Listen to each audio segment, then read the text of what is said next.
ಇನ್ನೂ ನೀಟ್ ಗಲಾಟೆ ಏನಿತ್ತು ಅದೆಲ್ಲ ಒಂದು ತಣ್ಣಗಾಗುವಂಥದ್ದು ಎಲ್ಲ ಪರಿಸ್ಥಿತಿಗೆ ಬಂತು. ಅದ್ರ ಮಧ್ಯದಲ್ಲಿ ಒಂದಿಷ್ಟು ಭುಗಿಲು ಹೇಳ್ತು. ಕಾರಣ ಇವರೇ ಒಂದಿಷ್ಟು ಸ್ಪಾರ್ಕ್ ಹಚ್ತಾ ಇದ್ದಾರೆ. ಲೋಕಸಭೆಯಲ್ಲಿ ಇವತ್ತು ಪ್ರಶ್ನೆ ಪತ್ರಿಕೆ ಸೋರಿಕೆ ತಡೆ ಮಸೂದೆ ಅಂಗೀಕಾರಗೊಳ್ತು. ವಿಪಕ್ಷ ಗದ್ದಲ ಕೋಲಾಹಲದ ನಡುವೆ ಧ್ವನಿಮತದ ಮೂಲಕ ಅಂಗೀಕರಣವನ್ನು ಮಾಡಿದರು. ಸ್ಪೀಕರ್ ಓಂ ಬಿರ್ಲಾ ಅವರು ಮಸೂದೆ ಅಂಗೀಕಾರದ ಬಗ್ಗೆ ಅಧಿಕೃತವಾಗಿ ಘೋಷಣೆ ಮಾಡಿದರು. ಈ ಮಸೂದೆಯು ರಾಜ್ಯಸಭೆಯಲ್ಲಿ ಚರ್ಚೆಗೆ ಬಂದು ಅಲ್ಲಿ ಅಂಗೀಕೃತವಾದ ನಂತರ ರಾಷ್ಟ್ರಪತಿಗಳ ಅಂಕಿತ ಪಡೆದು ಕಾನೂನಿನ ರೂಪ ಇದು ಪಡ್ಕೊಳ್ಳುತ್ತೆ.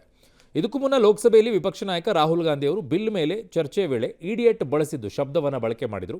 ಅದು ಭಾರೀ ವಿವಾದಕ್ಕೆ ಕಾರಣವಾಯಿತು. ವಿದ್ಯಾರ್ಥಿಗಳೊಂದಿಗೆ ನಾನು ಸಂವಾದವನ್ನು ಮಾಡ್ತಾ ಇದ್ದೆ. ನಾನೇ ದೇವರು, ಏನೇನೋ ತಿಳಿದುಕೊಳ್ಬೇಕು ಅದನ್ನೆಲ್ಲ ನಾನು ತಿಳಿದುಕೊಂಡಿದ್ದೇನೆ ಎನ್ನುವ ವರ್ಗವೂ ಕೂಡ ಒಂದು ಕಡೆಗಿದೆ. ಇಂಥವರು ಇನ್ನೊಬ್ಬರ ಮಾತನ್ನು ಕೇಳೋದಿಲ್ಲ, ಅವರು ಅಹಂಕಾರಿಗಳು, ಇತರರ ನಂಬಿಕೆಯನ್ನು ಅವರು ಗೌರವಿಸೋದಿಲ್ಲ ಅಂತ ವಿದ್ಯಾರ್ಥಿ ಸಮುದಾಯ ನನ್ನ ಹತ್ರ ಹೇಳಿತು.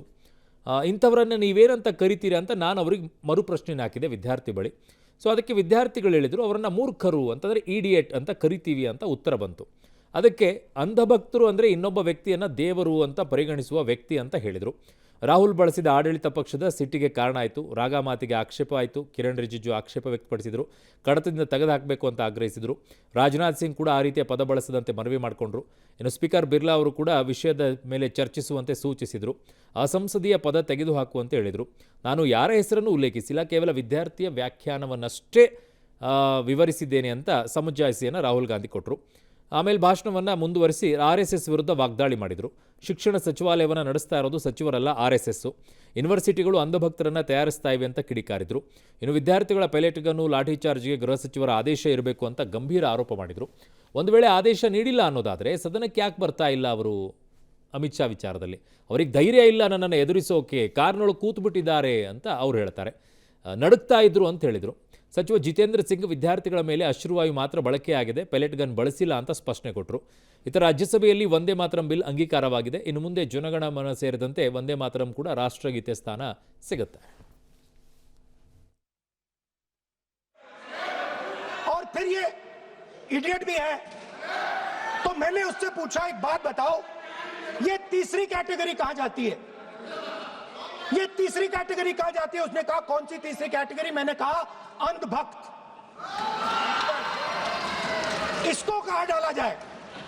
She says to me, अंधभक्त is a person who is absolutely convinced that another idiot is God. So these are the three categories: student, idiot, and andhbhakt who follows the idiot. That the so-called Home Minister of this country does not have the courage to come and sit here. I saw the Home Minister, sir, carcade. Sir, I saw the carcade, 30 cars, with the Home Minister sitting inside the car, like that, looking, shaking. Why is the Home Minister not here today? The Home Minister is not here today because he's not here today because he is scared. वो इस्तेमाल तो वही कर रहे हैं ना, राहुल गांधी जी ही कर रहे हैं। वो नाम ले रहा है स्टूडेंट का, स्टूडेंट का नाम नहीं बोल रहे हैं, लेकिन स्टूडेंट का नाम से इन्होंने जो शब्द यूज किया है वो अन पार्लियामेंट्री वर्ड है, और जो अन पार्लियामेंट्री वर्ड है उसका इस्तेमाल नहीं कर सकते हैं, और उसको हटा देना चाहिए। और बार बार एक ही शब्द को एक छात्र का नाम से बार बार इस्तेमाल कर रहे हैं, सर वो नहीं होना चाहिए। ये बार बार स्पष्ट किया गया कि गोली चली ही नहीं,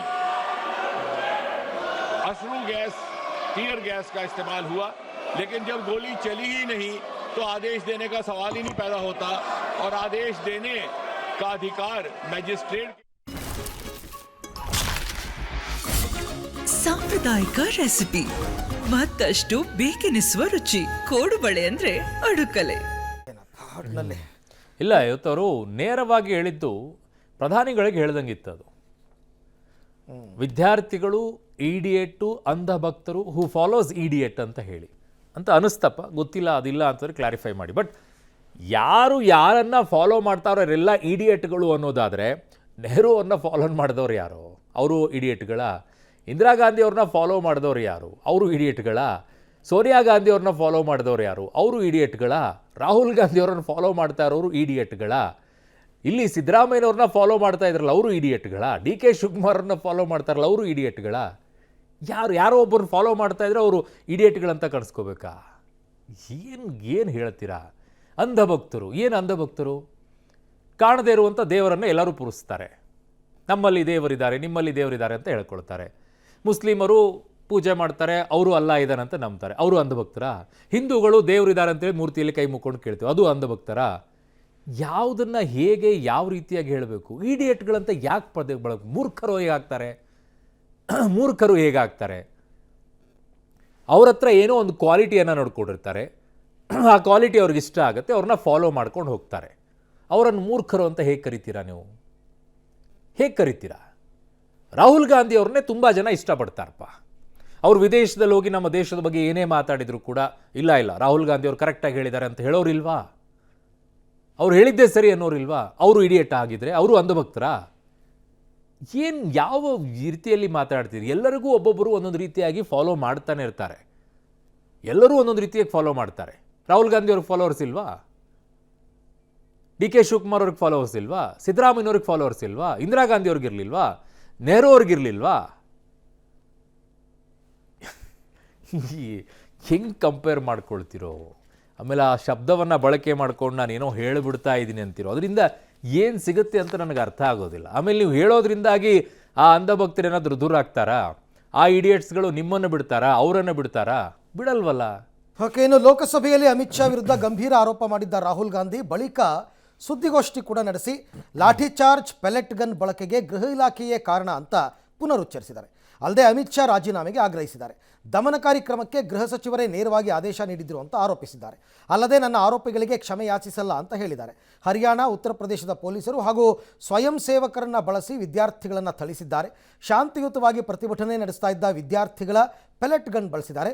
ಗೃಹ ಸಚಿವರ ಆದೇಶ ಇಲ್ಲದೆ ಪೊಲೀಸರು ಕಾರ್ಯನಿರ್ವಹಿಸಲ್ಲ ಅಂತ ಆರೋಪಿಸಿದ್ದಾರೆ. ಪರದೆಯ ಮೇಲೆ ಅಮಿತ್ ಶಾ ಫೋಟೋ ತೋರಿಸುತ್ತಾ ವಿದ್ಯಾರ್ಥಿಗಳೇ ನಿಮ್ಮನ್ನು ಇವರೇ ಹೊಡೆಸಿದ್ದು, ಪೆಲೆಟ್ ಗುಂಡು ಹಾರಿಸಿದ್ದು ಅಂತೆಲ್ಲ ಆರೋಪ ಮಾಡಿದ್ದಾರೆ. When we were at Parliament House, I saw with my own eyes Amit Shah calling the police officers, Home Minister G on the phone. I saw it with my own eyes. I saw Jitendra Singh, the minister, getting call after call from Mr. Amit Shah. So he was pretty clear. He was aware of what was going on the street. Now, there are two possibilities. Possibility number one is he gave the order to shoot people with pellet guns, to beat people with lathis with nails, to use electric batons on people, or he didn't know it was happening. If he didn't know it was happening, he's incompetent. And if he ordered it, he's culpable. Okay, ಇನ್ನು ಜನ್ಸಿಗಳಿಗೆ generation gutter ಅನ್ನೋ ಹೇಳಿಕೆ ನೀಡಿದ್ದ ಬಿಜೆಪಿಯ ಸಂಸದೆ ಕಂಗನಾ ರಣಾವತ್ ನೆಟ್ಟಿಗರ ಆಕ್ರೋಶಕ್ಕೆ ಕಾರಣವಾಗಿರುವಂತಿದೆ. CJP ಕೂಡ ತಿರುಗೇಟನ್ನು ಕೊಟ್ಟಿತ್ತು. Jan Z, Jan alpha ಅಥವಾ ಇತರೆ ಯುವ ಪೀಳಿಗೆಯವರನ್ನು ಬಿಡಿ, ಸ್ವತಃ ಅವರ ಪಕ್ಷದ ಸದಸ್ಯರೇ ಅವರನ್ನು ಗಂಭೀರವಾಗಿ ಪರಿಗಣಿಸೋದಿಲ್ಲ, ಅವರ ಮಾತಿಗೆ ಹೆಚ್ಚಿನ ಗಮನ ಕೊಡಬೇಕಾಗಿಲ್ಲ ಅಂತ ಸಿಜೆಪಿ ವಕ್ತಾರ ಸೌರವ್ ದಾಸ್ ತಿರುಗೇಟ್ ಕೊಟ್ಟಿದ್ದಾರೆ. ಸೌರವ್ ದಾಸ್ ಹೇಳಿಕೆಗೆ ಮತ್ತೆ ತಿರುಗೇಟ್ ಕೊಟ್ಟಿರುವಂಥ ಕಂಗನಾ ರಣಾವತ್, ನಾನು ನಿನ್ನ ವಯಸ್ಸಿಗೆ 2 ರಾಷ್ಟ್ರ ಪ್ರಶಸ್ತಿ ಗೆದ್ದಿದ್ದೆ, ನಿನ್ನ ವಯಸ್ಸಿನಲ್ಲಿದ್ದಾಗ, ನಿಷ್ಪ್ರಯೋಜಕ, ನಿರುದ್ಯೋಗಿ ಅಂತ ಕರೆದಿದ್ದಾರೆ. ಇನ್ಸ್ಟಾಗ್ರಾಮ್ನಲ್ಲಿ ಪೋಸ್ಟ್ ಮಾಡಿರುವಂತಹ ಕಂಗನಾ, ನಾನು ಈತನ ಬಗ್ಗೆ ಗೂಗಲ್ ಮಾಡಿ ನೋಡಿದೆ, ಆತನಿಗೀಗ 28 ವರ್ಷ, ಆತ ಹೇಗೆ ಇನ್ನೂ ವಿದ್ಯಾರ್ಥಿ ಅಂತ ಹೇಳಿಕೊಳ್ತಾ ಇದ್ದಾನೋ ನನಗಂತೂ ತಿಳಿತಾ ಇಲ್ಲ ಅಂತ ವ್ಯಂಗ್ಯವಾಡಿದ್ದಾರೆ. ಈ ಶಬ್ದಗಳನ್ನು ಬಳಕೆ ಮಾಡೋದಿದೆಯಲ್ಲ, ಅಲ್ಲಿ ಹೇಗೆ ಇಡಿಯಟ್ ಅನ್ನೋ ಶಬ್ದವನ್ನು ಬಳಕೆ ಮಾಡಿದ್ರಲ್ಲ, ನೀವು ಈ ಜನ್ರೇಷನ್ ಗಟರ್ ಅಂತ ಕರೆಯೋದಿದೆಯಲ್ಲ, ಇಟ್ಸ್ ಅಬ್ಸಲ್ಯೂಟ್ಲಿ ರಾಂಗ್. ಎಲ್ಲ ಜನರೇಷನ್ ಹೆಚ್ಚಾಗಿ ಅವರೊಬ್ಬರು ಸಂಸದರಾಗಿ ಒಂದು ಜವಾಬ್ದಾರಿ ಇರಬೇಕು ಇವ್ರಿಗೆ. ಯಾಕೆಂದ್ರೆ ಇಷ್ಟು ಹರಸಾಹಸ ಮಾಡಿ ಪರಿಸ್ಥಿತಿನ ಕಂಟ್ರೋಲ್ಗೆ ತಂದಿದ್ದಾರೆ. ಆಯ್ತು, ಇದೇ ಮೇಡಮು ನೀಟ್ ವಿಚಾರದಲ್ಲಿ ಕ್ವಶನ್ ಪೇಪರ್ ಲೀಕ್ ಆಗಿದಾಗ ಎಲ್ಲೋಗಿದ್ರೆ ಮೇಡಮ್? ಲೀಕ್ ಮಾಡಿದವ್ರನ್ನ ಗಟರ್ ಅಂತ ಕರೆದ್ರ? ಆ ಪೊಸಿಷನಲ್ಲಿ ಇದ್ದಂಥವ್ರನ್ನ ಗಟರ್ ಅಂತ ಕರೆದ್ರ? ಹೋರಾಟ ಮಾಡಕ್ಕೆ ಬಂದ ತಕ್ಷಣ ಗಟರ? ಕಮಾನ್. ಹಾಗಿದ್ರೆ ಆ ಜನ್ರೇಷನ್ ಜೊತೆಗೆ ಯಾರೆಲ್ಲ ಬಂದಿದ್ರಲ್ಲ ಅವರನ್ನು ಬೇಕಿದ್ರೆ ಕರ್ಕೊಳ್ಳಿ. ಅಲ್ಲಿ ಯಾವ್ಯಾವುದೋ ಒಂದಿಷ್ಟು ಜನ ಬಂದು ಅಲ್ಲ ಅಂತ ಕೂತ್ಕೊಂಡು ರಾಮ ಸೀತೆ ವಿಚಾರದಲ್ಲಿ ಮಾತನಾಡಿಕೊಂಡು ನಮ್ಮ ಸೈನಿಕರಿಗೆ ಏನೇನೋ ಫಿಂಗರ್ಗಳನ್ನು ತೋರಿಸ್ಕೊಂಡು ಏನೇನೋ ಮಾತನಾಡಿದ್ರಲ್ಲ ಅಂಥವ್ರು ಗಟರ್ ಬೇಕಿದ್ರೆ. ಆದರೆ ಜನರೇಷನ್ ಗಟರ್ ಅಂತ ಕರೆಯೋದಿಲ್ಲ, ಅಬ್ಸಲ್ಯೂಟ್ಲಿ ರಾಂಗ್. ನಿಮ್ಮನ್ನೇ ವಾಪಸ್ ಯಾರಾದರೂ ಹಂಗೆ ಕರೆದ್ರೆ ಹೇಗಿರುತ್ತೆ? ಯುವಕರನ್ನು, ಯುವತಿಯರನ್ನು, ಆ ಪೀಳಿಗೆಯಲ್ಲಿರುವಂಥವ್ರನ್ನ ಆ ಥರ ವ್ಯಾಖ್ಯಾನ ಮಾಡಬಾರ್ದು. ನೋ, ಅವ್ರು ಯಾರೋ ಏನೋ ಮಾಡಿದ್ರು, ಯಾವುದಕ್ಕೂ ರಾಜಕೀಯವಾಗಿ ಬಳಕೆ ಮಾಡಿದ್ರು ಅಂದರೆ ಇಷ್ಟು ಅವ್ರು ಆಗಕ್ಕಾಗೋದಿಲ್ಲ. ಜನ್ಸಿಗಳೆಲ್ಲ ಗಟರ್ ಅನ್ನೋ ರೀತಿಯಲ್ಲಿ ಹೇಗೆ ಕರಿತೀರಾ ನೀವು? ಒಂದು ಯೋಚನೆ ಬದ್ಧ ಪ್ರಬುದ್ಧವಾಗಿ ಮಾತನಾಡ್ತೀರಾ ನೀವು ಅಂತ ಅಂದ್ಕೊಳ್ತಾ ಇದ್ರು. ಅದ್ರ ಮಧ್ಯದಲ್ಲಿ ಇಂಥವೆಲ್ಲ ತಗಲಾಕೊಂಡು ಎಸ್. ಇನ್ನು ಸಚಿವ ಸಂಪುಟ ವಿಸ್ತರಣೆಗೆ ಅದ್ಯಾಕೋ ಮುಹೂರ್ತ ಕೂಡಿ ಬರ್ತಾ ಇಲ್ಲ. ನಾಳೆ ಬಾ ಅಂತೇಳಿ ನಮ್ಮ ಹಳೆಗೆಲ್ಲ ಹಾಕ್ತಿದ್ರು, ನೆನಪಿರ್ಬೋದು ನಿಮಗೆ. ಹಂಗೆ ಆಗ್ಬಿಟ್ಟಿದೆ ಈಗ.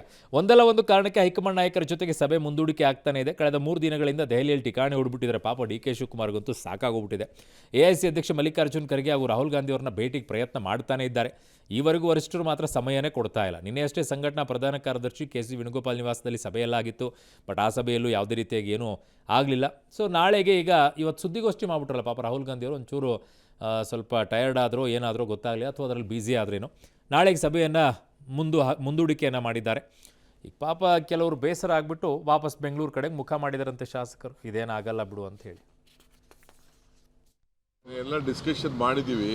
ಫೈನಲ್ ನಾನು ಮಾತಾಡಬೇಕು. ನಮ್ಮ ಲೀಡರ್ಗಳು ಇವತ್ತು ನಾವು ಕರಿತೀವಿ ಅಂತ ಹೇಳಿದ್ದಾರೆ. ಕಾಯ್ತಾ ಇದ್ದೀವಿ. ನಿಮ್ಗೆ ನೆನಪಿದೆಯಾ ಅರವಿಂದ್, ಈ ಹಳೆ ನಾಳೆ ಬಾ ಅಂತೇಳಿ ಹೊಡ್ತಿರಲ್ಲ? ಅಲ್ಲ, ನನ್ನ ವಿಚಾರ ಏನಂದರೆ, ನನ್ನ ಮಲ್ಲಿಕಾರ್ಜುನ್ ಖರ್ಗೆ ಅವರು ಸೀನಿಯರ್ ಮೋಸ್ಟ್ ಲೀಡ್ರು, ರಾಹುಲ್ ಗಾಂಧಿ ಅವರು ಸೀನಿಯರ್ ಮೋಸ್ಟ್ ಲೀಡ್ರು. ಒಬ್ಬ ರಾಜ್ಯದ ಮುಖ್ಯಮಂತ್ರಿಯನ್ನು 3 ದಿನ 4 ದಿನ ಡೆಲ್ಲಿಲಿ ಕೂರಿಸ್ಕೊಂಡು ಈಗ ಬಾ ನಾಳೆ ಬಾ ನಾಡಿದ್ದು ಬಾ ಅಂದ್ಕೊಂಡು ಕೂತ್ಕೊಂಡ್ರೆ ಇಲ್ಲಿ ಇಷ್ಟೆಲ್ಲ ಸಮಸ್ಯೆಗಳಾಗ್ತಿರ್ಬೇಕಾದ್ರೆ he should be present here. ಅವ್ರು ಇಲ್ಲಿ ಇರಬೇಕಾಗಿರ್ತಕ್ಕಂಥದ್ದು ಇಲ್ಲ ಅಷ್ಟೇ. ಇದನ್ನೇನಂತ ಕರಿಬೇಕು? ಅಂಧಭಕ್ತರ? ಓಕೆ.